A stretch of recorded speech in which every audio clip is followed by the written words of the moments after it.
ਧੰਨ ਵਾਹਿਗੁਰੂ ਜੀਓ।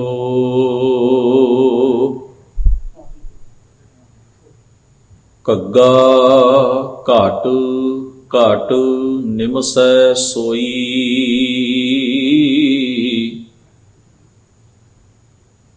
ਘਾਟ ਫੂਟੇ ਘਾਟ ਕਬਹਿ ਨ ਹੋਈ।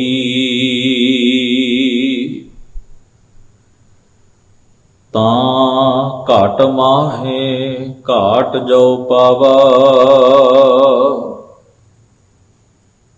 ਸੋ ਘਾਟ ਛਾੜ ਅਵ ਘਟ ਕਤ ਧਾਵਾ।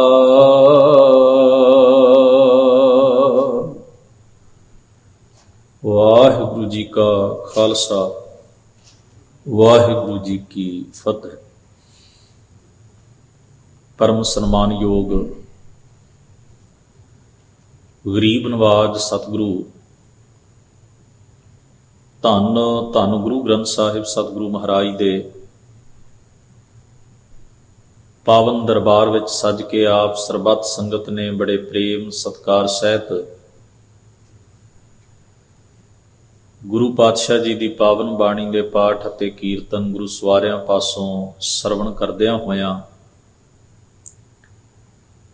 ਗੁਰੂ ਉਪਦੇਸ਼ ਦਾ ਲਾਹਾ ਪ੍ਰਾਪਤ ਕੀਤਾ ਹੈ। ਸਤਿਗੁਰਾਂ ਦੀ ਬਖਸ਼ਿਸ਼ ਨਾਲ ਇਹਨਾਂ ਦੀਵਾਨਾਂ ਵਿੱਚ ਆਪਾਂ ਯਤਨ ਕਰ ਰਹੇ ਹਾਂ ਭਗਤ ਕਬੀਰ ਜੀ ਦੀ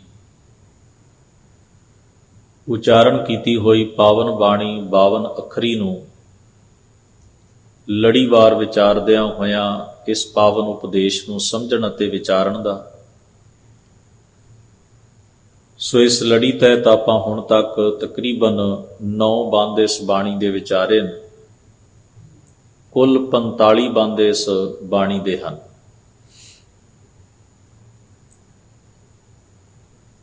ਜਿਸ ਪਾਵਨ ਉਪਦੇਸ਼ ਨੂੰ ਆਪਾਂ ਸਾਂਝਿਆਂ ਕਰ ਰਹੇ ਹਾਂ, ਇਹ ਸਮੁੱਚਾ ਉਪਦੇਸ਼ ਇੱਕ ਵਿਧਾ ਹੈ, ਇੱਕ ਜੁਗਤ ਹੈ, ਜਿਸ ਨੂੰ ਅਸੀਂ ਕਾਵ ਵਿਧਾ ਕਹਿੰਦੇ ਹਾਂ। ਕਾਵ ਦੀ ਇੱਕ ਵੰਨਗੀ ਹੈ 52 ਅੱਖਰੀ। ਉਸ ਤਰਜ਼ ਉਸ ਪੈਟਰਨ ਦੇ ਉੱਤੇ ਭਗਤ ਕਬੀਰ ਜੀ ਨੇ ਇਸ ਬਾਣੀ ਦੀ ਰਚਨਾ ਕੀਤੀ ਹੈ। ਤੋ ਭਗਤ ਜੀ ਮਹਾਰਾਜ ਫਰਮਾਉਂਦੇ ਨੇ, ਘੱਗਾ ਘਾਟ ਘਾਟ ਨਿਮਸੈ ਸੋਈ। ਘਾਟ ਦਾ ਅਰਥ ਹੈ ਹਿਰਦਾ। ਘਾਟ ਘਾਟ ਦਾ ਭਾਵ ਹੈ ਹਰ ਹਿਰਦੇ ਵਿੱਚ, ਹਰ ਜੀਵ ਦੇ ਅੰਦਰ, ਹਰ ਪ੍ਰਾਣੀ, ਹਰ ਮਨੁੱਖ ਦੇ ਅੰਦਰ ਨਿਮਸੈ ਸੋਈ। ਨਿਮਸੈ ਦਾ ਅਰਥ ਹੈ ਵਸਿਆ ਹੋਇਆ, ਸੁਭਾਏਮਾਨ, ਟਿਕਿਆ ਹੋਇਆ। ਕਹਿੰਦੇ ਨੇ ਹਰ ਹਿਰਦੇ ਵਿੱਚ, ਹਰ ਜੀਵ ਵਿੱਚ, ਕੁਦਰਤ ਦੀ ਹਰ ਸ਼ੈ ਵਿੱਚ ਉਹ ਪਰਮੇਸ਼ਰ ਵਾਹਿਗੁਰੂ ਦਾ ਵਾਸਾ ਹੈ। ਉਹ ਆਪ ਹਰ ਜਗ੍ਹਾ ਦੇ ਉੱਤੇ, ਹਰ ਹਿਰਦੇ ਵਿੱਚ ਮੌਜੂਦ ਹੈ। ਉਸ ਤੋਂ ਬਿਨਾਂ ਕੋਈ ਵੀ ਜਗ੍ਹਾ ਨਹੀਂ। ਉਸ ਨੂੰ ਬਾਣੀ ਨੇ ਬੜੇ ਪਿਆਰੇ ਸ਼ਬਦਾਂ ਵਿੱਚ ਕਿਹਾ ਹੈ, ਸਰਬ ਨਿਰੰਤਰ। ਸਰਬ ਮਤਲਬ ਸਾਰਿਆਂ 'ਚ, ਨਿਰੰਤਰ ਦਾ ਅਰਥ ਹੈ ਬਿਨਾਂ ਅੰਤਰ ਤੋਂ, ਬਿਨਾਂ ਵਿੱਤ ਤੋਂ, ਬਿਨਾਂ ਗੈਪ ਤੋਂ। ਭਾਵੇਂ ਬਣਤਰ ਸਰੀਰਾਂ ਦੀ ਵੱਖਰੀ ਹੋਵੇ, ਸੁਭਾਅ ਵੱਖਰੇ ਹੋਣ, ਜੀਵਨ ਢੰਗ ਵੱਖਰੇ ਵੱਖਰੇ ਹੋਣ, ਮਨੁੱਖੀ ਨਸਲਾਂ ਵੱਖਰੀਆਂ ਵੱਖਰੀਆਂ ਹੋਣ, ਭਾਵੇਂ ਮਨੁੱਖ ਕਿੰਨੇ ਹੀ ਦਰਜਿਆਂ ਦੇ ਵਿੱਚ ਵੰਡਿਆ ਹੋਇਆ ਸਮਾਜਿਕ ਤੌਰ ਦੇ ਉੱਤੇ, ਪਰ ਇਹਦੇ ਬਾਵਜੂਦ ਵੀ ਜਿੱਥੇ ਆ ਕੇ ਧਰਮ ਦੀ ਜਿਹੜੀ ਰੂਹ ਹੈ, ਧਰਮ ਦੇ ਉਪਦੇਸ਼ ਦਾ ਜਿਹੜਾ ਮੂਲ ਤੱਤ ਹੈ, ਉਹ ਕਹਿੰਦਾ ਵੀ ਇਹ ਸੰਸਾਰ ਦੇ ਜੀਵ ਜਿਹੜੇ ਨੇ, ਕੀੜੀ ਤੋਂ ਲੈ ਕੇ ਹਾਥੀ ਤੱਕ, ਭਾਵ ਸੂਖਮ ਤੋਂ ਸੂਖਮ ਜੀਵ ਤੋਂ ਲੈ ਕੇ ਵੱਡ ਆਕਾਰੀ ਜੀਵ ਤੱਕ, ਕਈ ਕਿਸਮਾਂ, ਕਈ ਭਾਂਤਾਂ ਦੇ ਮਨੁੱਖ ਮਾਤਰ, ਹਰ ਸ਼ੈ ਦੇ ਵਿੱਚ ਉਹ ਸਿਰਜਣਹਾਰ ਪਰਮੇਸ਼ਰ ਵਾਹਿਗੁਰੂ ਆਪ ਮੌਜੂਦ ਹੈ। ਔਰ ਇਹਨੂੰ ਉਹਨਾਂ ਨੇ ਤਸ਼ਬੀਹ, ਤੁਲਨਾ ਦਿੱਤੀ, ਇੱਕ ਉਦਾਹਰਣ ਸਾਡੇ ਸਾਹਮਣੇ ਰੱਖੀ ਵੀ ਜਿਵੇਂ ਮਿੱਟੀ ਦੇ ਭਾਂਡੇ ਘੜਨ ਵਾਲਾ ਜਿਹੜਾ ਸੱਜਣ ਹੈ,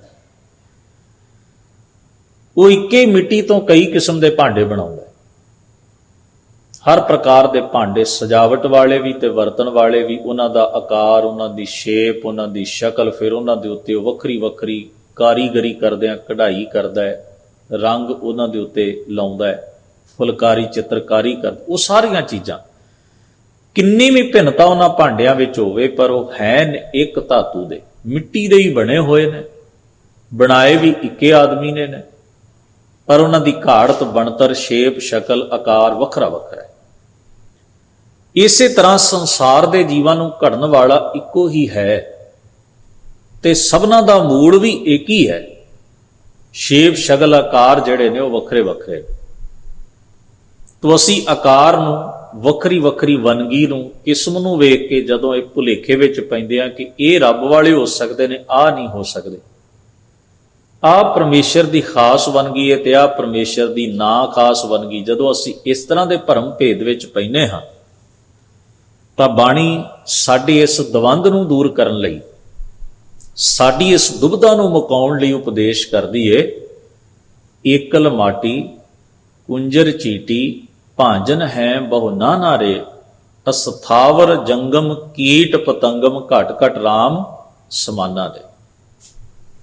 ਤੋ ਭਗਤ ਕਬੀਰ ਜੀ ਮਹਾਰਾਜ ਫਰਮਾਉਂਦੇ ਨੇ, ਘੱਗਾ ਘਟ ਘਟ ਹਰ ਹਿਰਦੇ ਵਿੱਚ, ਹਰ ਵਜੂਦ ਵਿੱਚ ਨਿਮਸੈ ਸੋਈ, ਉਹ ਆਪ ਵਸ ਰਿਹਾ।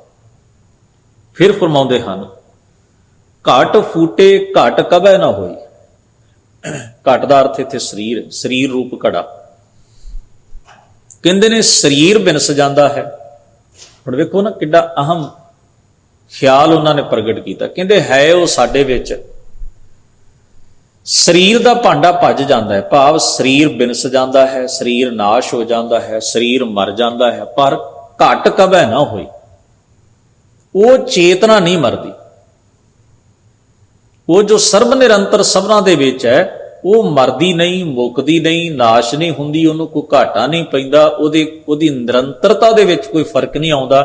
ਸਰੀਰ ਮਰ ਜਾਂਦਾ ਹੈ, ਰੂਪ ਰੰਗ ਆਕਾਰ ਬਿਨਸ ਜਾਂਦਾ ਹੈ, ਪਰ ਉਹਦੇ ਵਿਚਲਾ ਜਿਹੜਾ ਮੂਲ ਤੱਤ ਪਰਮੇਸ਼ਰ ਆਪ ਹੈ ਜੋਤ ਰੂਪ ਵਿੱਚ, ਉਹ ਕਦੇ ਨਹੀਂ ਮਰਦਾ। ਉਹਨੂੰ ਸਤਿਗੁਰੂ ਦੀ ਬਾਣੀ ਨੇ ਨਿਰਲੇਪ, ਹੁੰਦਿਆਂ ਹੋਇਆਂ ਵੀ ਪ੍ਰਭਾਵ ਤੋਂ ਪਰੇ ਰਹਿਣਾ, ਇਹ ਸ਼ਬਦ ਵਰਤੇ। ਭਗਤ ਨਾਮਦੇਵ ਸਾਹਿਬ ਇਹਨੂੰ ਕਹਿੰਦੇ ਨੇ, ਪਾਣੀ ਮਾਹੇ ਦੇਖ ਮੁਖ ਜੈਸਾ, ਨਾਮੇ ਕੋ ਸੁਆਮੀ ਬੀਠਲ ਐਸਾ। ਕਹਿੰਦੇ ਪਾਣੀ ਟਿਕਿਆ ਹੋਇਆ ਹੈ, ਤੁਸੀਂ ਪਾਣੀ ਦੇ ਕੰਢੇ ਉੱਤੇ ਬੈਠ ਕੇ ਧਿਆਨ ਨਾਲ ਵੇਖੋ, ਤੁਹਾਡਾ ਚਿਹਰਾ ਪਾਣੀ ਦੇ ਵਿੱਚੋਂ ਦਿਸਣਾ ਸ਼ੁਰੂ ਹੋ ਜਾਏ। ਜਦੋਂ ਤੁਸੀਂ ਆਪਣੇ ਚਿਹਰੇ ਨੂੰ ਉਸ ਪਾਣੀ ਦੇ ਵਿੱਚੋਂ ਵੇਖਦੇ ਹੋ, ਤੁਹਾਡਾ ਅਕਸ਼ ਪਾਣੀ ਵਿੱਚ ਪੈਂਦਾ ਹੈ, ਪਰ ਕਮਾਲ ਦੀ ਗੱਲ ਹੈ ਵੀ ਤੁਹਾਡਾ ਚਿਹਰਾ ਪਾਣੀ ਨਾਲ ਗਿੱਲਾ ਨਹੀਂ ਹੁੰਦਾ। ਹੂ ਬਹੂ ਅਕਸ਼ ਜਿਹੜਾ ਉਹ ਪਾਣੀ ਵਿੱਚ ਨਜ਼ਰ ਆ ਰਿਹਾ। ਇਹਦਾ ਮਤਲਬ ਹੈ ਤੁਸੀਂ ਪਾਣੀ ਵਿੱਚ ਭਿੱਜਣ ਤੋਂ ਬਿਨਾਂ ਵੀ ਤੁਹਾਡਾ ਬਿੰਬ, ਪ੍ਰਤੀਕ ਪਾਣੀ ਵਿੱਚੋਂ ਨਜ਼ਰ ਆਉਂਦਾ ਹੈ। ਇਸੇ ਤਰ੍ਹਾਂ ਮਾਲਕ ਵਾਹਿਗੁਰੂ ਦਾ ਬਿੰਬ, ਅਕਾਲ ਪੁਰਖ ਵਾਹਿਗੁਰੂ ਦੀ ਸੱਤਾ ਹਰ ਸ਼ੈ ਵਿੱਚ ਹੁੰਦਿਆਂ ਹੋਇਆਂ ਵੀ ਹਰ ਚੀਜ਼ ਦੇ ਪ੍ਰਭਾਵ ਤੋਂ ਪਰੇ ਰਹਿੰਦੀ ਹੈ। ਉਹਨੂੰ ਇਹਨਾਂ ਨੇ ਇੱਕ ਹੋਰ ਸ਼ਬਦ ਰਾਹੀਂ ਵੀ ਡਿਫਾਈਨ ਕੀਤਾ, ਮਲੈ ਨਾ ਲਾਂਛੈ ਪਾਰ ਮਲੋ ਪਰਮ ਲਿਓ ਬੈਠੋ ਰਿਆਈ, ਆਵਤ ਕਿਨੈ ਨਾ ਪੇਖਿਓ ਕਵਨੈ ਜਾਣੈ ਰੀ ਬਾਈ। ਭਗਤ ਨਾਮਦੇਵ ਸਾਹਿਬ ਦਾ ਇਹ ਸ਼ਬਦ। ਮਲੈ, ਮਲੈ ਦਾ ਅਰਥ ਹੈ ਮੈਲ। ਸਾਡੇ ਕਰਮ ਮੈਲੇ ਹੁੰਦੇ ਨੇ, ਸਾਡੇ ਖਿਆਲ ਮੈਲੇ ਹੁੰਦੇ ਨੇ, ਤੇ ਅਸੀਂ ਇਹ ਵੀ ਕਹਿੰਦੇ ਆ ਵੀ ਸਾਡੇ ਅੰਦਰ ਪਰਮੇਸ਼ਰ ਦੀ ਜੋਤ ਵੀ ਹੈ। ਹਾਲਾਂਕਿ ਸਾਡੇ ਕਰਮ ਵੀ ਮਾੜੇ ਨੇ, ਮੈਲੇ ਨੇ, ਤੇ ਸਾਡਾ ਖਿਆਲ ਵੀ ਮੈਲਾ। ਮਨ ਕਰਕੇ, ਬਚਨ ਕਰਕੇ, ਕਰਮ ਕਰਕੇ ਅਸੀਂ ਅਪਵਿੱਤਰ ਹੁੰਦੇ ਹਾਂ, ਮੈਲੇ ਹੁੰਦੇ ਹਾਂ, ਤੇ ਨਾਲ ਇਹ ਵੀ ਕਹਿੰਦੇ ਰਹਿੰਦੇ ਹਾਂ ਵੀ ਸਾਡੇ ਅੰਦਰ ਪਰਮੇਸ਼ਰ ਹੈ। ਫਿਰ ਕੀ ਵਾਹਿਗੁਰੂ ਅਕਾਲ ਪੁਰਖ ਸਾਡੇ ਮੈਲੇ ਕੰਮਾਂ ਵਾਲਿਆਂ ਕਰਕੇ ਮੈਲਾ ਨਹੀਂ ਹੁੰਦਾ? ਸਾਡੇ ਮੰਦੇ ਖਿਆਲਾਂ ਕਰਕੇ ਕੀ ਸਾਡੇ ਖਿਆਲਾਂ ਦਾ ਪ੍ਰਭਾਵ ਫਿਰ ਜਿਹੜਾ ਸਾਡੇ ਅੰਦਰ ਪਰਮੇਸ਼ਰ ਉਹਦੇ ਤੇ ਨਹੀਂ ਪੈਂਦਾ? ਹਜ਼ੂਰ ਕਹਿੰਦੇ ਨਹੀਂ, ਉਹਨੂੰ ਕੋਈ ਮੈਲ ਹੀ ਨਹੀਂ। ਮਲੈ ਨਾ ਲਾਂਛੈ, ਉਹ ਜਿਹੜਾ ਸਾਡੇ ਅੰਦਰ ਜਿਹੜੀ ਮੈਲ ਪੈਦਾ ਹੁੰਦੀ ਏ, ਉਹ ਕਿਸੇ ਚੀਜ਼ ਦੇ ਦ੍ਰਿਸ਼ਟੀਕੋਣ ਤੋਂ ਹੁੰਦੀ। ਮੰਨ ਲਓ ਅਸੀਂ ਕਿਸੇ ਚੀਜ਼ ਨੂੰ ਤੱਕਿਆ, ਉਸ ਨੂੰ ਅਸੀਂ ਕਿਸ ਦ੍ਰਿਸ਼ਟੀਕੋਣ ਨਾਲ ਵੇਖਿਆ, ਸਾਡਾ ਉਹ ਜਿਹੜਾ ਐਂਗਲ ਹੈ ਵੇਖਣ ਦਾ, ਉਹ ਮੈਲ ਹੈ, ਉਸ ਨੂੰ ਮੈਲ ਕਿਹਾ। ਜੇ ਉਹ ਗਲਤ ਹੈ ਤਾਂ ਉਹਨੂੰ ਮੈਲ ਵਾਲਾ ਕਿਹਾ। ਪਰ ਸਾਡੇ ਅੰਦਰ ਜਿਹੜੀ ਚੇਤਨਾ, ਜੋਤ ਜਾਂ ਸੱਤਾ ਕੰਮ ਕਰੀ, ਉਹ ਮੈਲੀ ਨਹੀਂ ਹੋਈ, ਨਾ ਹੀ ਉਹਨੂੰ ਕੋਈ ਲਾਂਛਣ ਦੂਸ਼ਣ ਆਉਂਦਾ। ਆਪਾਂ ਇਹ ਨਹੀਂ ਕਹਿ ਸਕਦੇ ਵੀ ਕ੍ਰੋਧੀ ਬੰਦੇ ਦੇ ਅੰਦਰ ਪਰਮੇਸ਼ਰ ਹੈ, ਲੋਭੀ ਬੰਦੇ ਅੰਦਰ ਪਰਮੇਸ਼ਰ ਹੈ, ਹੰਕਾਰੀ ਮਨੁੱਖ ਅੰਦਰ ਪਰਮੇਸ਼ਰ ਹੈ, ਈਰਖਾਵਾਦੀ ਅੰਦਰ ਪਰਮੇਸ਼ਰ ਹੈ, ਤੇ ਪਰਮੇਸ਼ਰ ਵੀ ਈਰਖਾਵਾਦੀ ਤੇ ਹੰਕਾਰੀ। ਐਸਾ ਨਹੀਂ। ਮਹਾਰਾਜ ਕਹਿੰਦੇ ਨੇ ਮਲੈ ਨਾ ਲਾਂਛੈ ਪਾਰ ਮਲੋ ਪਰਮਲਿਓ ਬੈਠੋ ਰੇ। ਉਹ ਸੁਗੰਧੀ ਰੂਪ ਵਿੱਚ, ਜਿਵੇਂ ਫੁੱਲ ਵਿੱਚ ਸੁਗੰਧੀ ਹੁੰਦੀ ਹੈ, ਇਵੇਂ ਉਹ ਸਭਨਾ ਵਿੱਚ ਵਿਦਮਾਨ ਹੈ। ਉਹਨਾਂ ਨੇ ਇੱਕ ਹੋਰ ਉਦਾਹਰਨ, ਜਿਉਂ ਆਕਾਸ਼ ਹੈ ਪੰਖੀ ਅਲੋ ਖੋਜ ਨਿਰਖੋ ਨਾ ਜਾਈ। ਜਿਵੇਂ ਆਕਾਸ਼ ਵਿੱਚ ਪੰਛੀ ਉੱਡਦਾ ਹੈ, ਤੇ ਪੰਛੀ ਆਕਾਸ਼ ਪੁਲਾੜ ਵਿੱਚ, ਸਪੇਸ ਵਿੱਚ ਜਦੋਂ ਉੱਡ ਰਿਹਾ, ਤੇ ਉਹਦੇ ਪਿੱਛੇ ਕੋਈ ਲਕੀਰ ਤੇ ਨਹੀਂ ਨਾ ਬਣਦੀ ਵੀ ਇੱਧਰ ਦੀ ਉੱਡ ਕੇ ਨਿਕਲਿਆ ਪੰਛੀ। ਇਸੇ ਤਰ੍ਹਾਂ ਅਕਾਲ ਪੁਰਖ ਵਾਹਿਗੁਰੂ ਦੀ ਸੱਤਾ ਸਾਡੇ ਅੰਦਰ ਹੁੰਦਿਆਂ ਹੋਇਆਂ ਵੀ ਕਿਸੇ ਵੀ ਮੰਦ ਕਰਮ ਦਾ, ਕਿਸੇ ਵੀ ਐਬ ਦਾ, ਕਿਸੇ ਵੀ ਦੋਖ ਦਾ, ਕੋਈ ਪ੍ਰਕਿਰਤੀ ਦਾ ਪ੍ਰਭਾਵ ਉਹਦੇ ਉੱਤੇ ਨਹੀਂ ਪੈਂਦਾ। ਨਾ ਉਹ ਸਾਡੇ ਨਾਲ ਜੰਮਿਆ, ਨਾ ਸਾਡੇ ਨਾਲ ਮਰੇਗਾ, ਨਾ ਸਾਡੇ ਨਾਲ ਰੋਗੀ ਹੋਇਆ, ਨਾ ਸਾਡੇ ਨਾਲ ਉਦਾਸ ਹੋਇਆ, ਨਾ ਉਹਨੂੰ ਕੋਈ ਸਾਡੇ ਵਾਂਗ ਜੋ ਸਰੀਰ ਤੇ ਅਸੀਂ ਹੰਢਾਇਆ ਉਹਦੇ ਉੱਤੇ ਕੋਈ ਪ੍ਰਭਾਵ। ਘਟ ਬਿਨਸ ਹੈ, ਘਟ ਕਦੇ ਨਾ ਹੋਏ। ਸਰੀਰ ਬਿਨਸ ਜਾਂਦਾ ਹੈ, ਪਰ ਉਹਦੀ ਜੋਤ, ਚੇਤਨਾ ਤੇ ਆਤਮਾ ਮਰਦੀ ਨਹੀਂ। ਫਿਰ ਹਜ਼ੂਰ ਫਰਮਾਉਂਦੇ ਨੇ, ਤਾਂ ਘਟ ਮਾਹੇ ਘਾਟ ਜੋ ਪਾਵਾ, ਸੋ ਘਟ ਛਾੜ ਅਵ ਘਟ ਕਤ ਧਾਵਾ। ਤਾਂ ਘਟ ਮਾਹੇ, ਤਾਂ ਫਿਰ ਜਿਹੜਾ ਜੀਵ ਆਪਣੇ ਹਿਰਦੇ ਵਿੱਚ ਘਾਟ ਜੋ ਪਾਵਾ, ਘਾਟ ਰਸਤੇ ਨੂੰ ਕਹਿੰਦੇ। ਹਜ਼ੂਰ ਨੇ ਕਿਹਾ ਉਹਨੂੰ ਮਿਲਣ ਦਾ ਰਾਹ ਕੀ ਹੈ? ਤੁਹਾਡੇ ਹਿਰਦੇ ਵਿੱਚ ਹੀ ਉਹ ਰਸਤਾ ਹੈ ਜਿੱਧਰ ਦੀ ਤੁਸੀਂ ਪਰਮੇਸ਼ਰ ਨੂੰ ਮਿਲ ਸਕਦੇ ਹੋ। ਕਿਉਂਕਿ ਪਰਮੇਸ਼ਰ ਦਾ ਵਾਸਾ ਸਾਡੇ ਅੰਦਰ ਹੈ, ਹਰ ਹਿਰਦੇ ਵਿੱਚ, ਹਰ ਵਜੂਦ ਵਿੱਚ। ਜਿਸ ਨੂੰ ਹਜ਼ੂਰ ਨੇ ਕਿਹਾ ਨਾ, ਸਭ ਮੈਂ ਜੋਤ ਜੋਤ ਹੈ ਸੋਏ। ਉਹਦਾ ਵਜੂਦ ਸਾਡੇ ਅੰਦਰ ਹੈ, ਤੇ ਉਹਨੂੰ ਮਿਲਣ ਦਾ ਰਾਹ ਵੀ ਫਿਰ ਸਾਡੇ ਅੰਦਰੋਂ ਹੀ ਹੋਏ ਕੇ ਜਾਏਗਾ। ਆਪਣੇ ਮੂਲ ਨੂੰ ਪਛਾਣ ਕੇ ਹੀ ਆਪਣੇ ਪਰਮੇਸ਼ਰ ਤੱਕ ਪਹੁੰਚਿਆ ਜਾ ਸਕਦਾ। ਸਤਿਗੁਰੂ ਮਹਾਰਾਜ ਫਰਮਾਉਂਦੇ ਨੇ, ਤਾਂ ਘਟ ਮਾਹੇ, ਜਿਹੜਾ ਜੀਵ ਆਪਣੇ ਹਿਰਦੇ ਵਿੱਚੋਂ ਘਾਟ ਜੋ ਪਾਵਾ। ਘਾਟ ਦਾ ਅਰਥ ਰਸਤਾ ਵੀ ਹੁੰਦਾ, ਤੇ ਘਾਟ ਦਾ ਅਰਥ ਪੱਤਣ ਵੀ ਹੁੰਦਾ। ਨਦੀ ਦਾ ਘਾਟ, ਆਪਾਂ ਕਹਿੰਦੇ ਨਦੀ ਦਾ ਘਾਟ, ਜਿੱਥੋਂ ਬੇੜੀ ਚੱਲਦੀ ਏ ਤੇ ਦੂਜੇ ਪਾਰ ਘਾਟ ਦੇ ਉੱਤੇ ਜਾ ਕੇ ਲਾ ਦਿੰਦੇ, ਪੱਤਣ। ਇਸੇ ਤਰ੍ਹਾਂ ਕਹਿੰਦੇ ਨੇ ਭਗਤ ਕਬੀਰ ਜੀ, ਕਹਿੰਦੇ ਸਾਡੇ ਹਿਰਦੇ ਵਿੱਚ ਹੀ ਉਹ ਘਾਟ, ਉਹ ਪਤਨ ਹੈ, ਜਿੱਥੋਂ ਅਸੀਂ ਨਾਮ ਦੀ ਬੇੜੀ ਤੇ ਸਵਾਰ ਹੋਣਾ ਹੈ ਤੇ ਪਾਰ ਉਤਰ ਜਾਣਾ ਹੈ ਬੁਰਾਈ ਤੋਂ, ਵਿਸ਼ਿਆਂ ਤੋਂ, ਮੰਦੇ ਆਚਰਣ ਤੋਂ, ਮੰਦੀਆਂ ਵਾਸ਼ਨਾਵਾਂ ਤੋਂ। ਯਾਨੀ ਕਿ ਮੰਦੀ ਵਾਸ਼ਨਾ ਤੋਂ, ਮੰਦੇ ਆਚਰਣ ਤੋਂ ਮੁਕਤੀ ਵੀ ਸਾਨੂੰ ਆਪਣਾ ਵਜੂਦ ਪਛਾਣ ਕੇ, ਅੰਦਰ ਦੀ ਸੁੱਤੀ ਕਲਾ ਜਗਾ ਕੇ, ਅੰਦਰ ਦੇ ਅਹਿਸਾਸ ਜਿਉਂਦੇ ਕਰਕੇ, ਆਪਣੇ ਅੰਦਰ ਵਜੂਦ ਦੀ ਪਵਿੱਤਰਤਾ ਨਾਲ ਜੁੜ ਕੇ ਹੀ ਮਿਲਣੀ। ਇਸ ਵਾਸਤੇ ਉਹ ਰਸਤਾ ਪਰਮੇਸ਼ਰ ਦੇ ਮਿਲਾਪ ਦਾ ਵੀ ਸਾਡੇ ਅੰਦਰ ਹੀ, ਉਹ ਸਾਨੂੰ ਆਪਣੇ ਵਜੂਦ ਵਿੱਚੋਂ ਤਲਾਸ਼ਣਾ ਪੈਣਾ, ਸਾਨੂੰ ਆਪਣੇ ਹਿਰਦੇ ਚੋਂ ਲੱਭਣਾ ਪੈਣਾ। ਫਿਰ ਫਰਮਾਉਂਦੇ ਹਨ, ਸੋ ਘਟ ਛਾੜ ਅਵਕਟ ਕਤ ਧਾਵਾ। ਹੇ ਮਨੁੱਖ, ਤੂੰ ਇੰਨਾ ਸੁਖੱਲਾ ਆਪਣੇ ਅੰਦਰ ਜਿਹੜਾ ਤੇਰੇ ਰਸਤਾ ਹੈ, ਜਿੱਥੋਂ ਤੂੰ ਖੋਜਣਾ ਹੈ, ਇਹ ਅੰਦਰ ਦੀ ਖੋਜ, ਅੰਦਰ ਦਾ ਮਾਰਗ ਛੱਡ ਕੇ, ਇਹ ਆਪਣਾ ਨਿਜ ਨੂੰ ਤਲਾਸ਼ਣ ਦਾ ਪੈਂਡਾ ਤਿਆਗ ਕੇ, ਅਵਕਟ, ਅਵਕਟ ਦਾ ਮਤਲਬ ਹੁੰਦਾ ਔਜੜਾ, ਉੱਚਾ ਨੀਵਾਂ ਵਿਖੜਾ ਮਾਰਗ ਜਿਹੜਾ ਹੋਵੇ ਉਹਨੂੰ ਅਵਕਟ ਕਿਹਾ ਜਾਂਦਾ। ਤੇ ਇੱਥੇ ਅਵਕਟ ਗਲੀਆਂ ਭੀੜੀਆਂ, ਔਖਾ ਮਾਰਗ। ਕਹਿੰਦੇ ਨੇ ਆਪਣੇ ਵਜੂਦ ਨੂੰ ਪਛਾਣਨ ਦਾ ਸੁਖੱਲਾ ਰਸਤਾ ਤਿਆਗ ਕੇ ਤੂੰ ਕਿਧਰ ਉਜੜੇ ਪਿਆ ਹੋਇਆ?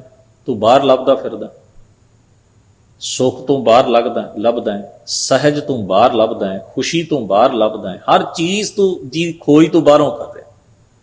ਤੇ ਜਦੋਂ ਤੇਰਾ ਧਿਆਨ ਬਾਹਰ ਵੱਲ ਜਾਂਦਾ ਹੈ, ਫਿਰ ਉਦੋਂ ਕੋਈ ਨਾ ਕੋਈ ਤੈਨੂੰ ਵਰਗਲਾ ਵੀ ਲੈਂਦਾ। ਦੁਨੀਆ ਕਹਿੰਦੀ ਇਸ ਤਰ੍ਹਾਂ ਹੋਏਗਾ, ਇਸ ਤਰ੍ਹਾਂ ਹੋਏਗਾ, ਇਸ ਤਰ੍ਹਾਂ ਹੋਏਗਾ, ਫਿਰ ਤੂੰ ਉਹਨਾਂ ਦੇ ਮਗਰ ਤੁਰ ਪੈਂਦਾ। ਬੰਦਾ ਬੰਦੇ ਦੀ ਸੇਵਕੀ ਕਰਨ ਲੱਗ ਜਾਂਦਾ। ਇਹ ਸਾਰਾ ਉਜੜਾ ਮਾਰਗ ਹੈ ਜਿਸ ਨੂੰ ਮਹਾਰਾਜ ਗੁਰੂ ਨਾਨਕ ਸਾਹਿਬ ਨੇ ਆਪਣੇ ਸ਼ਬਦ ਵਿੱਚ ਕਿਹਾ, ਜਿਸ ਜਲ ਨਿਧ ਕਾਰਨ ਤੁਮ ਜਗ ਆਏ, ਸੋ ਅੰਮ੍ਰਿਤ ਗੁਰ ਪਾਹੀ ਜੀਓ, ਛੋਡੋ ਵੇਸ ਭੇਖ ਚਤੁਰਾਈ, ਦੁਬਿਧਾਏ ਫਲ ਨਾਹੀ ਜੀ। ਮਨ ਰੇ ਥਿਰ ਰਹੋ, ਮਤ ਕਤ ਜਾਹੀ ਜੀਓ, ਬਾਹਰ ਢੂੰਡਤ ਬਹੁਤ ਦੁੱਖ ਪਾਓ।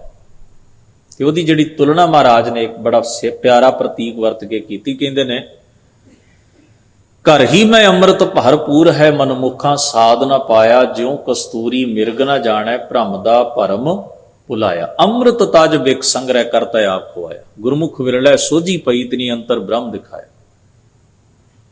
ਹਿਰਨ ਦੀ ਨਾਭੀ ਵਿੱਚੋਂ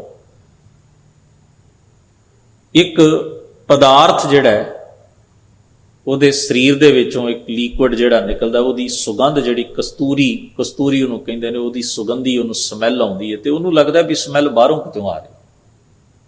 ਜਿਹੜੀ ਉਹਦੀ ਆਪਣੀ ਬੋਡੀ, ਆਪਣੇ ਸਰੀਰ, ਆਪਣੀ ਨਾਭੀ ਚੋਂ ਆ ਰਹੀ, ਉਹਨੂੰ ਬਾਹਰੋਂ ਭਾਸਦੀ ਵੀ ਬਾਹਰੋਂ ਆ ਰਹੀ ਹੈ ਕਿਤੇ।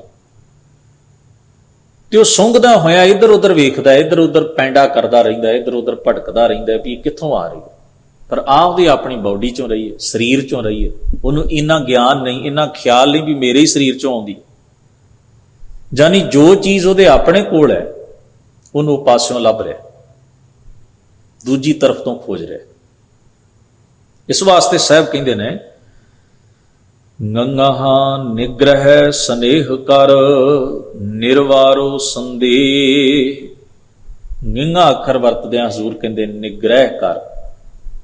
ਨਿਗ੍ਰਹਿ ਦਾ ਮਤਲਬ ਹੈ ਕਿਸੇ ਚੀਜ਼ ਨਾਲ ਹਿੱਤ ਜੋੜਨਾ, ਆਪਣੇ ਆਪ ਨੂੰ ਕਿਸੇ ਚੀਜ਼ ਨਾਲ ਰੋਕ ਲੈਣਾ, ਕਿਸੇ ਚੀਜ਼ ਪ੍ਰਤੀ ਰੋਕ ਲੈਣਾ। ਕਹਿੰਦੇ ਨੇ ਆਪਣੇ ਆਪ ਨੂੰ ਬੰਨ੍ਹ ਕੇ ਰੱਖ, ਰੋਕ ਕੇ ਰੱਖ। ਕਿਹੜੀ ਚੀਜ਼ ਵਿੱਚ? ਵਾਹਿਗੁਰੂ ਦੇ ਪਿਆਰ ਵਿੱਚ। ਸਨੇਹ ਕਰ, ਵਾਹਿਗੁਰੂ ਦੇ ਸਨੇਹ ਵਿੱਚ ਆਪਣੇ ਆਪ ਨੂੰ, ਵਾਹਿਗੁਰੂ ਦੇ ਪਿਆਰ ਦੇ ਬੰਧਨ ਵਿੱਚ ਆਪਣੇ ਆਪ ਨੂੰ ਬੰਨ। ਉਹਦੇ ਨਾਲ ਕੋਈ ਕਰਮ ਕਾਂਡਾਂ ਦਾ ਬੰਧਨ ਨਾ ਜੋੜ ਵੀ ਕਰਮ ਕਾਂਡਾਂ ਰਾਹੀਂ ਤੇਰੀ ਵਾਹਿਗੁਰੂ ਨਾਲ ਕੋਈ ਸਾਂਝ ਜਾਂ ਕੋਈ ਰਿਲੇਸ਼ਨ ਕਾਇਮ ਹੋਵੇ। ਇਵੇਂ ਨਹੀਂ ਹੋਣਾ। ਕਰਮ ਕਾਂਡ ਤਾਂ ਹਉਮੈ ਪੈਦਾ ਕਰਦੇ ਨੇ। ਮੈਂ ਇੰਨੇ ਕਰ ਲੈ, ਮੈਂ ਇੰਨੇ ਕਰ ਲੈ, ਮੈਂ ਇੰਨਾ ਕਰ ਸਕਦਾ। ਉਹ ਤਾਂ ਬੰਦੇ ਦੇ ਅੰਦਰ ਹੋਰ ਜ਼ਿਆਦਾ ਈਗੋ ਪੈਦਾ ਕਰਦੇ ਨੇ, ਮੈਂ ਇੰਨੇ ਕੰਮ ਕਰਨ ਵਾਲਾ ਨਹੀਂ। ਕਿਹੜੀ ਚੀਜ਼ ਦੀ ਸਾਂਝ ਉਹਦੇ ਨਾਲ ਜੋੜ? ਪ੍ਰੇਮ ਦੀ। ਆਪਣੇ ਆਪ ਨੂੰ ਉਹਦੇ ਪ੍ਰੇਮ ਵਿੱਚ ਪਾ ਕੇ ਰੱਖ, ਆਪਣੇ ਆਪ ਨੂੰ ਉਹਦੇ ਪ੍ਰੇਮ ਦੇ ਦਾਇਰੇ ਵਿੱਚ ਬੰਨ੍ਹ, ਉਹਦੀ ਮੁਹੱਬਤ ਦੇ ਪ੍ਰਭਾਵ ਵਿੱਚ ਆ। ਨਿੰਗਾ ਨਿਗ੍ਰਹਿ ਸਨੇਹ ਕਰ, ਉਹਦੇ ਸਨੇਹ ਵਿੱਚ ਆਪਣੇ ਆਪ ਨੂੰ ਰੋਕ ਕੇ ਰੱਖ। ਨਿਰਵਾਰੋ ਸੰਦੇਹ, ਸੰਦੇਹ ਦਾ ਅਰਥ ਹੁੰਦਾ ਭਰਮ ਸ਼ੱਕ। ਉਸ ਵਾਹਿਗੁਰੂ ਅਕਾਲ ਪੁਰਖ ਦੇ ਪ੍ਰਤੀ ਆਪਣੇ ਸ਼ੱਕ ਤੇ ਸੰਦੇਹ ਨਿਵਾਰ। ਕਿਉਂਕਿ ਜਦੋਂ ਪ੍ਰੇਮ ਦੀ ਅਵਸਥਾ ਵਿੱਚ ਪੈਣਾ ਤੇ ਪਹਿਲੀ ਜਿਹੜੀ ਰੁਕਾਵਟ ਹੈ ਉਹ ਹੈ ਸੰਦੇਹ। ਭਰਮ ਹੋਏਗਾ ਕਿ ਨਹੀਂ ਹੋਏਗਾ। ਸ਼ੱਕ ਜਦੋਂ ਉਪਜ ਆਇਆ ਮਨ ਵਿੱਚ ਤੇ ਤੁਰਿਆ ਨਹੀਂ ਜਾਣਾ। ਸੰਸਾ ਤੇ ਭਰਮ ਜਦੋਂ ਮਨ ਵਿੱਚ ਹੋਇਆ, ਯਕੀਨ ਨਹੀਂ ਵੱਜਣਾ, ਭਰੋਸਾ ਨਹੀਂ ਹੋਣਾ, ਫਿਰ ਇਕਤਾਦ ਸ਼ਰਧਾ ਨਹੀਂ ਬਣੇਗੀ। ਫਿਰ ਤੂੰ ਉਸ ਮਾਰਗ ਦੇ ਉੱਤੇ ਤੁਰ ਨਹੀਂ ਸਕੇਗਾ ਦ੍ਰਿੜਤਾ ਦੇ ਨਾਲ, ਕਿਉਂਕਿ ਤੇਰੇ ਮਨ ਅੰਦਰ ਭਰਮ ਰਹਿਣਾ ਹੈ, ਸ਼ੱਕ ਰਹਿਣਾ ਹੈ, ਸੰਦੇਹ ਰਹਿਣਾ ਹੈ। ਪਤਾ ਨਹੀਂ ਸਹੀ ਹੈ ਕਿ ਗਲਤ ਹੈ, ਪਤਾ ਨਹੀਂ ਪਹੁੰਚਾਂਗੇ ਕਿ ਨਹੀਂ ਪਹੁੰਚਾਂਗੇ, ਪਤਾ ਨਹੀਂ ਹੋਵੇਗਾ ਕਿ ਨਹੀਂ ਹੋਵੇਗਾ, ਮਾਰਗ ਸਹੀ ਵੀ ਹੈ ਕਿ ਨਹੀਂ ਹੈ। ਇਸ ਕਨਫਿਊਜ਼ਨ ਦੇ ਵਿੱਚ ਤੂੰ ਡਾਵਾਂਡੋਲ ਰਹੇਗਾ। ਜਿਸ ਨੂੰ ਆਪਾਂ ਪੜ੍ਹੇ ਨਾ ਪਿੱਛੇ ਸ਼ਬਦ ਭਗਤ ਕਬੀਰ ਜੀ ਮਹਾਰਾਜ ਦਾ, ਡਗਮਗ ਛਾੜ ਰੇ ਮਨ ਬੌਰਾ, ਭਟਕਣਾ ਛੱਡ। ਡਗਮਗ ਦਾ ਮਤਲਬ ਹੁੰਦਾ ਹੈ ਡਗਮਗਾਉਣਾ, ਇੱਧਰ ਉੱਧਰ ਭਟਕਣਾ, ਸੱਜੇ ਖੱਬੇ ਹੋਣਾ। ਫਿਰ ਉਹ ਦ੍ਰਿੜਤਾ ਨਹੀਂ ਆਉਣੀ ਜੀਵਨ 'ਚ, ਫਿਰ ਤਸੱਲੀ ਨਹੀਂ ਹੋਣੀ, ਸੈਟਿਸਫੈਕਸ਼ਨ ਨਹੀਂ ਮਿਲਣੀ। ਜਿੰਨਾ ਵੀ ਕੰਮ ਕੀਤਾ ਪਤਾ ਨਹੀਂ ਹੋਏਗਾ ਕਿ ਨਹੀਂ ਹੋਏਗਾ। ਯਕੀਨ ਨੂੰ ਸੱਟ ਵੱਜੇਗੀ, ਭਰੋਸਾ ਨਹੀਂ ਬਣੇਗਾ। ਬੇਸਿਦਕਾ ਬੰਦਾ ਜਿਹੜਾ ਹੈ ਉਹ ਦ੍ਰਿੜਤਾ ਨਾਲ ਤੁਰ ਨਹੀਂ ਸਕਦਾ। ਅਸੀਂ ਕਲਗੀਧਰ ਮਹਾਰਾਜ ਦੇ ਜੀਵਨ ਦੀ ਗਾਥਾ ਪੜ੍ਹਦੇ ਹਾਂ ਨਾ, ਜਿਸ ਵੇਲੇ ਵੀ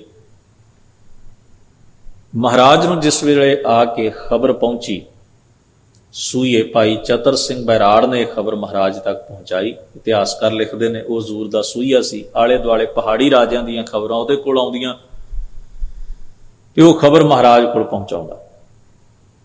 ਖਬਰ ਇਹ ਸੀ ਕਿ ਪਹਾੜੀ ਰਾਜਿਆਂ ਨੇ ਇੱਕ ਸਭਾ ਬੁਲਾਈ ਤੇ ਉਹਦੇ ਵਿੱਚ ਉਹਨਾਂ ਨੇ ਫੈਸਲਾ ਕੀਤਾ ਕਿ ਲੋਹਗੜ੍ਹ ਦੇ ਕਿਲੇ ਉੱਤੇ ਹਮਲਾ ਕਰਕੇ ਗੁਰੂ ਗੋਬਿੰਦ ਸਿੰਘ ਸਾਹਿਬ ਮਹਾਰਾਜ ਸੱਚੇ ਪਾਤਸ਼ਾਹ ਨੂੰ ਸ਼ਿਕਸਤ ਹਾਰ ਦਿੱਤੀ ਜਾਏ। ਤੇ ਉਹਨਾਂ ਦਾ ਪਲਾਨ ਜਿਹੜਾ ਉਹਨਾਂ ਨੇ ਜਿਹੜੀ ਆਪਣੀ ਇੱਕ ਸਾਜ਼ਿਸ਼ ਰਚੀ ਹੋਈ ਹੈ, ਜਿਹੜਾ ਉਹਨਾਂ ਤਰੀਕਾ ਚੁਣਿਆ ਕਿ ਲੋਹਗੜ੍ਹ ਦੇ ਕਿਲੇ ਨੂੰ ਜਿੱਤਣ ਵਾਸਤੇ ਕਿਲੇ ਦਾ ਦਰਵਾਜ਼ਾ ਖੁੱਲਾ ਹੋਣਾ ਜਾਂ ਟੁੱਟਾ ਹੋਣਾ ਜ਼ਰੂਰੀ ਹੈ, ਤਾਂ ਹੀ ਤੁਸੀਂ ਕਿਲੇ 'ਚ ਪ੍ਰਵੇਸ਼ ਕਰੋਗੇ। ਫੌਜ ਅੰਦਰ ਜਾਏਗੀ, ਲੜੇਗੀ, ਹਰਾਏਗੀ ਤੇ ਕੰਟਰੋਲ ਕਰ ਲਏ। ਪਹਿਲਾ ਕਿਲਾ ਹੈ, ਇਸ ਕਿਲੇ ਨੂੰ ਫਤਿਹ ਕਰਨ ਤੋਂ ਬਾਅਦ ਹੀ ਤੁਸੀਂ ਅਨੰਦਪੁਰ ਵਿੱਚ ਪ੍ਰਵੇਸ਼ ਕਰਨਾ ਹੈ। ਮਹਾਰਾਜ ਨੇ ਉੱਥੇ 5-6 ਕਿਲੇ ਬਣਾਏ ਸਨ। ਗਰੀਬ ਨਵਾਜ ਮਹਾਰਾਜ ਨੂੰ ਦੱਸਿਆ, ਭਾਈ ਚਤਰ ਸਿੰਘ ਜੀ ਨੇ ਆਖਿਆ, ਮਹਾਰਾਜ ਉਹਨਾਂ ਨੇ ਇੱਕ ਹਾਥੀ ਦੇ ਮੱਥੇ ਦੇ ਉੱਤੇ ਲੋਹੇ ਦੇ ਤਵੇ ਬੰਨ ਕੇ ਉਹਨੂੰ ਮਦ ਸ਼ਰਾਬ ਪਿਆ ਕੇ ਉਹਦੇ ਰਾਹੀਂ ਉਹਨਾਂ ਨੇ ਕਿਲੇ ਦਾ ਦਰਵਾਜ਼ਾ ਤੜਵਾਉਣਾ ਹੈ। ਹਾਥੀ ਬੜੇ ਭਾਰੀ ਭਰਕਮ ਕੰਮ ਕਰ ਲੈ, ਲੱਕੜਾਂ ਆਪਣੀ ਸੁੰਡ ਨਾਲ ਭਾਰੀਆਂ ਭਾਰੀਆਂ ਚੁੱਕਦਾ, ਬੜੇ ਕੰਮ ਲੈਂਦੇ ਨੇ ਲੋਕ ਉਹਦੇ ਕੋਲੋਂ, ਉਹਦੀ ਤਾਕਤ ਦਾ ਮਨੁੱਖ ਫਾਇਦਾ ਲੈ। ਹਜ਼ੂਰ ਸੱਚੇ ਪਾਤਸ਼ਾਹ ਨੇ ਸੋਚਿਆ ਤੇ ਮੁਸਕਰਾ ਕੇ ਹਜ਼ੂਰ ਨੇ ਭਾਈ ਦੁਨੀ ਚੰਦ ਵੱਲ ਕਿਹਾ, ਹਾਥੀ ਦਾ ਮੁਕਾਬਲਾ ਭਾਈ ਦੁਨੀ ਚੰਦ ਕਰੇਗਾ। ਹੁਣ ਉਸਨੇ ਮਹਾਰਾਜ, ਉੱਥੇ ਸਭਾ ਸੀ, ਸਿੱਖ ਸਨ, ਸਾਰੇ ਸਨ, ਜਾਂ ਤਾਂ ਬੰਦਾ ਉਦੋਂ ਹੀ ਕਵੇ ਹੱਥ ਜੋੜ ਕੇ, ਮਹਾਰਾਜ ਮੈਂ ਇਹਨੇ ਜੋਗਾ ਨਹੀਂ ਹਾਂ, ਠੀਕ ਹੈ ਤੁਸੀਂ ਮੇਰੇ ਤੇ ਯਕੀਨ ਕਰਦੇ ਹੋ, ਪਰ ਮੈਨੂੰ ਲੱਗਦਾ ਵੀ ਮੈਂ ਇਹਨੇ ਯੋਗ ਨਹੀਂ। ਤੇ ਹਜ਼ੂਰ ਨੇ ਕਿਹੜਾ ਧੱਕੇ ਨਾਲ ਉਸ ਨੂੰ ਜੰਗ ਵਿੱਚ ਭੇਜਣਾ। ਹਜ਼ੂਰ ਮਹਾਰਾਜ ਨੇ ਉਹਦੇ ਅੰਦਰ ਦੀ ਪਰਖ ਕਰਨੀ ਚਾਹੀ। ਬੰਦਾ ਹਮੇਸ਼ਾ ਸ਼ੇਖੀ ਖੋਰ ਹੁੰਦਾ ਹੈ, ਮੈਂ ਇਹ ਹਾਂ, ਮੈਂ ਇਵੇਂ ਕਰ ਸਕਦਾ, ਮੇਰੇ 'ਚ ਇੰਨੀ ਆਹ ਚੀਜ਼ ਹੈ। ਦਾਅਵੇ ਉਹ ਕਰਨੇ ਜਿਸ ਗੱਲ ਦੀ ਯੋਗਤਾ ਸਾਡੇ ਵਿੱਚ ਨਹੀਂ, ਇਹ ਵੀ ਮਨੁੱਖ ਦੇ ਸੁਭਾਅ 'ਚ ਹੁੰਦੀ ਹੈ ਗੱਲ। ਤੇ ਜਦੋਂ ਇਹ ਲੋੜੋਂ ਵੱਧ ਹੋਵੇ ਤੇ ਬੜਾ ਗਲਤ ਪ੍ਰਭਾਵ ਸਿਰਜਦੀ ਹੈ ਆਸੇ ਪਾਸੇ। ਪਤਾ ਸਾਨੂੰ ਹੁੰਦਾ ਵੀ ਅਸੀਂ ਇੱਕ ਭਰਮ ਵਿੱਚ ਜੀਂਦੇ ਰਹਿੰਦੇ, ਮੈਂ ਖੋਰੇ ਕੀ ਹਾਂ, ਤੇ ਦੂਜਿਆਂ ਨੂੰ ਉਸ ਭਰਮ ਦਾ ਸ਼ਿਕਾਰ ਬਣਾਉਂਦੇ ਰਹਿੰਦੇ, ਮੈਂ ਐਵੇਂ ਕੀਤਾ, ਮੈਂ ਨਾ ਹੁੰਦਾ ਤੇ ਆਹ ਨਾ ਹੁੰਦਾ। ਸਭ ਕੁਝ ਹੋ ਜਾਣਾ ਹੈ। ਇੱਥੇ ਵੱਡੇ ਵੱਡੇ ਵਲੀ ਔਲੀਏ ਤੁਰ ਗਏ, ਸੰਸਾਰ ਚੱਲੀ ਜਾ ਰਿਹਾ ਤੇ ਚੱਲਦਾ ਹੀ ਰਹਿਣਾ। ਕਿਸੇ ਦੇ ਸਿਰ ਉੱਤੇ ਕੁਦਰਤ ਨੇ ਕੋਈ ਬੋਝ ਨਹੀਂ ਧਰਿਆ ਹੋਇਆ,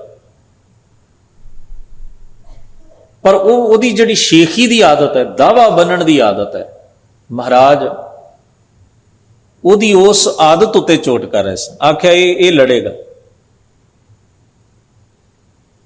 ਤੋ ਗੁਰੂ ਕੀਆਂ ਸਾਖੀਆਂ ਨਾਮਕ ਪੁਸਤਕ ਵਿੱਚ ਲਿਖਿਆ, ਉਹਨੇ ਭਾਈ ਦਇਆ ਸਿੰਘ ਨੂੰ ਕਿਹਾ, ਭਾਈ ਧਰਮ ਸਿੰਘ, ਭਾਈ ਮਾਨ ਸਿੰਘ ਨੂੰ ਕਿਹਾ, ਤੁਸੀਂ ਮਹਾਰਾਜ ਨੂੰ। ਉਹਨੇ ਕਿਹਾ, ਸਤਿਗੁਰਾਂ ਨੇ ਆਪਣੇ ਮੁਖਾਰ ਪੈਨ ਤੂੰ ਤਾਂ ਭਾਗਾਂ ਵਾਲਾ ਹੈ। ਹਜ਼ੂਰ ਨੇ ਤੇਰਾ ਨਾਂ ਲਿਆ ਭਰੀ ਸਭਾ ਵਿੱਚ, ਤੇ ਹਜ਼ੂਰ ਦੇ ਬਚਨ ਨੂੰ ਮੰਨਦਿਆਂ ਹੋਇਆਂ ਤੈਨੂੰ ਤਾਂ ਇਹ ਕਰਮ ਕਰ ਜਾਣਾ ਚਾਹੀਦਾ। ਵੈਸੇ ਵੀ ਤੂੰ ਅੱਗੇ ਪਿੱਛੇ ਕਹਿੰਦਾ ਹੀ ਰਹਿਣਾ ਮੈਂ ਬੜਾ ਬਹਾਦਰ ਸੂਰਮਾ। ਮਹਾਰਾਜ ਨੇ ਆਪਣੇ ਮੁਖਾਰ ਪੈਨ ਤੋਂ ਨਾਂ ਲਿਆ, ਇਹਦੋਂ ਵੱਡੀ ਬਖਸ਼ਿਸ਼ ਹੋਰ ਕੀ ਹੋ ਸਕਦੀ ਹੈ। ਤੋ ਭਾਵੇਂ ਉਹ ਖੁਦ ਕਮਜ਼ੋਰ ਹੈ, ਪਰ ਗੁਰੂ ਤੇ ਵੀ ਉਹਨੂੰ ਕੋਈ ਬਹੁਤਾ ਯਕੀਨ ਨਹੀਂ ਨਾ ਹੋਏਗਾ। ਬੰਦਾ ਅੰਦਰੋਂ ਪੋਲਾ ਹੁੰਦਾ ਹੈ ਜਦੋਂ ਕਮਜ਼ੋਰ ਖੋਖਲਾ ਹੁੰਦਾ ਹੈ। ਉਸਨੇ ਅਨੰਦਪੁਰ ਖਾਲੀ ਕਰ ਦਿੱਤਾ। ਉਹ ਇੱਕ ਤਰ੍ਹਾਂ ਨਾਲ ਦੌੜ ਗਿਆ ਪਿੱਠ ਵਿਖਾ ਕੇ। ਹਾਲਾਂਕਿ ਬਹੁਤਾ ਸਮਾਂ ਜੀਵਤ ਨਾ ਰਹਿ ਸਕਿਆ। ਕਾਲ ਤੋਂ, ਮੌਤ ਤੋਂ ਭੱਜ ਕੇ ਕੋਈ ਕਿੱਥੇ ਜਾ ਸਕਦਾ। ਇੱਕ ਮੌਤ ਉਹਨੂੰ ਸ਼ਹਾਦਤ ਦੀ ਮਿਲਣੀ ਸੀ। ਮੌਤ ਨੇ ਸ਼ਹਾਦਤ ਦਾ ਪਹਿਰਾਵਾ ਪਹਿਨ ਲੈਣਾ ਸੀ। ਇਤਿਹਾਸ ਦੇ ਪੰਨਿਆਂ ਦੇ ਉੱਤੇ ਉਸਨੇ ਅਮਰ ਹੋਣਾ ਸੀ। ਇੱਕ ਮੌਤ ਉਹਨੂੰ ਸੱਪ ਲੜਨ ਕਰਕੇ ਮਿਲੀ। ਮੌਤ ਤੇ ਦੋਹੀਂ ਪਾਸੀਆਂ, ਪਰ ਇੱਕ ਮੌਤ ਤੇ ਫਕਰ ਕੀਤਾ ਜਾ ਸਕਦਾ ਹੈ ਕਿ ਇੱਕ ਮੌਤ ਭਗੌੜਿਆਂ ਦੀ ਮੌਤ ਹੈ, ਜਿਹੜੀ ਚੋਰੀ ਛਿਪੇ, ਮਹਾਰਾਜ ਨੂੰ ਵੀ ਦੱਸੇ ਬਿਨਾ। ਹਜ਼ੂਰ ਕਿਹੜਾ ਉਹਨੂੰ ਜ਼ਬਰਦਸਤੀ ਭੇਜ ਰਹੇ ਸਨ। ਮਹਾਰਾਜ ਨੇ ਤਾਂ ਉਹਦਾ ਸਿਦਕ ਪਰਖਣਾ ਚਾਹਿਆ। ਭਾਈ ਬਚਿੱਤਰ ਸਿੰਘ ਬੜੇ ਮਧਰੇ ਕਰਦੇ ਸਨ। ਹਜ਼ੂਰ ਨੇ ਉਹਨਾਂ ਨੂੰ ਆਪਣਾ ਹਜ਼ੂਰੀ 25 ਸਿੰਘਾਂ ਦੇ ਜਥੇ ਵਿੱਚ ਭਾਈ ਬਚਿੱਤਰ ਸਿੰਘ ਉਹਨਾਂ ਨੂੰ ਨਾਗਣੀ ਬਰਸ਼ਾ ਦਿੱਤਾ। ਆਖਿਆ ਤੁਸੀਂ ਜਾਓ। ਇੱਕ ਵਾਰ ਨਾ ਨਹੀਂ ਕੀਤੀ। ਆਖਿਆ ਹਜ਼ੂਰ ਸ਼ੁਕਰਗੁਜ਼ਾਰ ਹਾਂ ਤੁਹਾਡਾ, ਤੁਸੀਂ ਇਹਨਾਂ ਮਾਣ ਆਦਰ ਦਿੱਤਾ ਹੈ। ਔਰ ਭਾਈ ਜੀ ਲੜੇ। ਹੁਣ ਸਵਾਲ ਇਹ ਹੈ, ਏਡਾ ਭਾਰੀ ਭਰਕਮ ਹਾਥੀ ਵੀ ਸਾਹਮਣੇ ਨਜ਼ਰ ਆ ਰਿਹਾ, ਤੇ ਇਹ ਵੀ ਪਤਾ ਹੈ ਵੀ ਜਿਹੜਾ ਇਹਦੇ ਢਏ ਚੜ ਗਿਆ ਉਹਨੂੰ ਰੋਂਦ ਕੇ ਰੱਖ ਦੇਗਾ ਪੈਰਾਂ ਵਿੱਚ। ਉਹਦੇ ਸਾਹਮਣੇ ਛੋਟੇ ਮਧਰੇ ਬੰਦੇ ਦੀ ਕਿੰਨੀ ਕੁ ਸਮਰੱਥ ਹੈ ਹਾਥੀ ਨਾਲ ਲੜਨ ਦੀ। ਪਰ ਆਪਣੀ ਤਾਕਤ ਨੂੰ, ਆਪਣੇ ਜਜ਼ਬੇ ਨੂੰ ਗੁਰੂ ਨੂੰ ਸਮਰਪਿਤ ਕਰਕੇ ਆਖਿਆ ਜੋ ਉਹਨੂੰ ਭਾਵੇ। ਜਾਂ ਇਹ ਮੈਨੂੰ ਕੁਚਲਦਾ ਜਾਂ ਮੈਂ ਇਹਦਾ ਮੂੰਹ ਮੋੜ ਦਿਆਂ, ਗੱਲ ਤਾਂ ਇੱਕ ਹੀ ਹੋਣੀ ਹੈ। ਤੂੰ ਹੀਲਾ ਕਰਕੇ ਵੀ ਦੇਖਦੇ, ਉਦਮ ਕਰਕੇ ਦੇਖਦੇ ਆ। ਜਾਂ ਬਾਜ਼ੀ ਨੂੰ, ਆਪਣੀ ਤਾਕਤ ਨੂੰ ਉਹਨੇ ਗੁਰੂ ਨੂੰ ਸਮਰਪਿਤ ਕੀਤਾ, ਆਖਿਆ ਜੋ ਗੁਰੂ ਨੂੰ ਭਾਵੇ। ਆਪਾਂ ਗੁਰੂ ਦਾ ਬਚਨ ਮੰਨਣਾ ਹੈ, ਅੱਗੇ ਜੋ ਪਿਆ ਹੋਵੇ ਸੋ ਹੋਵੇ, ਮੇਰਾ ਫਰਜ਼ ਹੈ, ਮੇਰਾ ਕਰਮ ਹੈ ਲੜਨਾ। ਪਰ ਭਾਈ ਜੀ ਨੇ ਹਾਥੀ ਦਾ ਮੂੰਹ ਪਵਾ ਦਿੱਤਾ ਨਾਗਣੀ ਵਰਸ਼ਾ ਮਾਰ ਕੇ। ਸੰਦੇਹ ਨਹੀਂ ਹੈ, ਸ਼ੱਕ ਨਹੀਂ ਹੈ। ਆਪਣੀ ਤਾਕਤ ਨੂੰ ਗੁਰੂ ਦੀ ਤਾਕਤ ਸਮਝਿਆ, ਔਰ ਗੁਰੂ ਦੀ ਤਾਕਤ ਨੂੰ ਹੀ ਆਪਣੀ ਸਮਝਿਆ ਵੀ ਗੁਰੂ ਮੇਰੇ ਨਾਲ ਹੈ। ਗੁਰੂ ਤੇ ਯਕੀਨ, ਸਿਦਕ ਤੇ ਭਰੋਸਾ, ਨਿਰਵਾਰੋ ਸੰਦੇਹ। ਕਹਿੰਦੇ ਨੇ ਜੇ ਪ੍ਰੇਮ ਦਾ ਮਾਰਗ ਲੈਣਾ ਤੇ ਸੰਦੇਹ ਤੇ ਸ਼ੱਕ ਨਹੀਂ ਚਾਹੀਦਾ। ਪ੍ਰੇਮ ਦੇ ਬੰਧਨ ਵਿੱਚ ਵੱਜ। ਪ੍ਰੇਮ 'ਚ ਕੁਰਬਾਨੀ ਵੀ ਹੁੰਦੀ ਹੈ, ਤਿਆਗ ਵੀ ਹੁੰਦਾ ਹੈ, ਆਪਣਾ ਆਪ ਵੇਖਿਆ ਹੀ ਨਹੀਂ ਜਾਂਦਾ, ਸਾਰਾ ਕੁਝ ਉਸੇ ਦਾ ਮੰਨਿਆ ਜਾਂਦਾ। ਤਨ ਮਨ ਤੇਰਾ, ਧਨ ਪੀ ਤੇਰਾ। ਗਰੀਬ ਨਵਾਜ਼ ਫਰਮਾਉਂਦੇ ਨੇ, ਨਾਹੀ ਦੇਖ ਨਾ ਭਾਜੀਐ ਪਰਮ ਸਿਆਨਪ ਇਹ। ਤੋ ਕਬੀਰ ਜੀ ਮਹਾਰਾਜ ਕਹਿੰਦੇ, ਨਾਹੀ ਦੇਖ ਨਾ ਭਾਜੀਐ, ਇਹ ਵੇਖ ਕੇ, ਇਹ ਵਿਚਾਰ ਕੇ ਵੀ ਇਹ ਹੋ ਨਹੀਂ ਸਕਦਾ, ਯਾਨੀ ਕਿ ਸੰਦੇਹ ਕਰਕੇ ਡਾਵਾਂਡੋਲ ਹੋ ਕੇ ਭੱਜਣਾ ਨਹੀਂ ਹੈ। ਪਰਮ ਉੱਚੀ ਸਿਆਣਪ ਦੀ ਨਿਸ਼ਾਨੀ ਇਹ ਹੈ, ਪਰਮ ਸਿਆਣਪ ਇਹ, ਉੱਚੀ ਸਿਆਣਪ ਦੀ ਨਿਸ਼ਾਨੀ ਇਹ ਹੈ ਵੀ ਜਦੋਂ ਉਹਦੇ ਉੱਤੇ ਯਕੀਨ ਕਰ ਲਿਆ, ਉਹਦੇ ਪ੍ਰੇਮ ਦੇ ਬੰਧਨ ਵਿੱਚ ਤੂੰ ਵੱਜ ਗਿਆ, ਫਿਰ ਸੰਦੇਹ ਨਹੀਂ, ਸ਼ੱਕ ਨਹੀਂ, ਬੇਭਰੋਸਗੀ ਨਹੀਂ। ਤੇ ਫਿਰ ਇਹ ਵੀ ਖਿਆਲ ਨਹੀਂ ਲਿਆਉਣਾ ਇਹ ਕਿਵੇਂ ਹੋਏਗਾ, ਇੰਨਾ ਔਖਾ ਪੈਂਡਾ ਕਿਵੇਂ, ਉਹਦੇ ਮਾਲਕ ਤੱਕ ਦਾ ਕਿਵੇਂ ਤੈਅ ਕਰਾਂਗਾ। ਕਹਿੰਦੇ ਫਿਰ ਉਹਦੇ ਤੇ ਡੋਰੀ ਸੁੱਟ ਦੇ, ਤੇਰਾ ਇੱਕ ਕਦਮ ਤੁਰਿਆ ਹੋਇਆ ਵੀ ਉਹਦੇ ਦਰ ਤੇ ਪ੍ਰਵਾਨ ਹੈ। ਜਦੋਂ ਤੂੰ ਉਹਦੇ ਪ੍ਰੇਮ ਵਿੱਚ ਜੀਵਿਆ ਤੇ ਇੱਕ ਪਲ ਵੀ ਕਰੋੜਾਂ ਸਾਲਾਂ ਦੀ ਜ਼ਿੰਦਗੀ ਬਰਾਬਰ ਹੈ। ਫਿਰ ਤੂੰ ਡਾਵਾਂਡੋਲ ਨਹੀਂ ਹੋਣਾ, ਕਿਵੇਂ ਉਹਦੇ ਤੱਕ ਪਹੁੰਚਾਂਗਾ, ਤੂੰ ਤੁਰਿਆ ਤੇ ਸਹੀ ਨਾ। ਤੇਰਾ ਕਦਮ ਉਹਦੇ ਦਰ ਵੱਲ ਹੈ ਤੇ ਤੂੰ ਉਹਦੇ ਦਰ ਤੇ ਪ੍ਰਵਾਨ ਹੈ। ਅਗਲੇ ਕਦਮਾਂ ਦਾ ਉਹ ਰੱਖ ਹੈ, ਅਗਲੀ ਜ਼ਿੰਮੇਵਾਰੀ ਉਹਦੀ ਹੈ। ਭਾਈ ਗੁਰਦਾਸ ਜੀ ਨੇ ਕਥਨ ਕੀਤਾ ਹੈ, ਚਰਨ ਸ਼ਰਨ ਗੁਰ ਏਕ ਪੈਂਡਾ ਜਾਏ ਚੱਲ, ਸਤਿਗੁਰ ਕੋਟ ਪੈਂਡਾ ਆਗੇ ਹੋਏ ਲੇਖ। ਕਹਿੰਦੇ ਨੇ ਸਮਰਪਣ ਭਾਵ ਵਾਲੇ ਦਾ ਕਦਮ, ਕਦਮ ਕੱਲੇ ਫਿਜ਼ੀਕਲੀ ਨਹੀਂ, ਕਦਮ ਦਾ ਮਤਲਬ ਹੈ ਵੀ ਉਹਦੇ ਰਾਹ ਦੇ ਉੱਤੇ ਯਕੀਨ, ਇਕਤਾਦ ਔਰ ਭਰੋਸਾ ਰੱਖ ਕੇ ਉਸ ਪਾਸੇ ਦਾ ਰੁਖ ਕਰਨਾ। ਤੁਸੀਂ ਸੁਰਤ ਦਾ ਮੋੜਾ ਉਧਰ ਨੂੰ ਪਵਾਇਆ ਤਾਂ ਗੁਰੂ ਆਪ ਹੀ ਤੁਹਾਡੇ ਲਈ ਸਹੀਲਾ ਮਾਰਗ ਬਣਾ ਦਿੰਦਾ ਹੈ। ਗੁਰੂ ਆਪ ਹੀ ਮਿਹਰ ਕਰਕੇ, ਰੱਖਿਆ ਕਰਕੇ, ਚਾਨਣ ਮੁਨਾਰਾ ਬਣ ਕੇ ਸਾਨੂੰ ਅਗਲੇ ਪੈਂਡੇ ਦੀ ਸੋਝੀ ਬਖਸ਼ ਦਿੰਦਾ ਹੈ। ਰੁਖ ਮੋੜਨ ਦੀ ਲੋੜ ਪੈਂਦੀ ਹੈ। ਗਰੀਬ ਨਵਾਜ਼ ਕਿਰਪਾ ਕਰਨ। ਸ਼ਬਦ ਦਾ ਭਾਵ ਸਾਡੇ ਸਭਨਾਂ ਦੇ ਮਨ ਹਿਰਦਿਆਂ 'ਚ ਵਸੇ। ਭੁੱਲ ਚੁੱਕ ਦੀ ਖਿਮਾ, ਅਦਬ ਸਹਿਤ ਗੁਰੂ ਫਤਿਹ ਨਾਲ ਸਾਂਝ ਬਣਾਓ। ਵਾਹਿਗੁਰੂ ਜੀ ਕਾ ਖਾਲਸਾ, ਵਾਹਿਗੁਰੂ ਜੀ ਕੀ ਫਤਿਹ।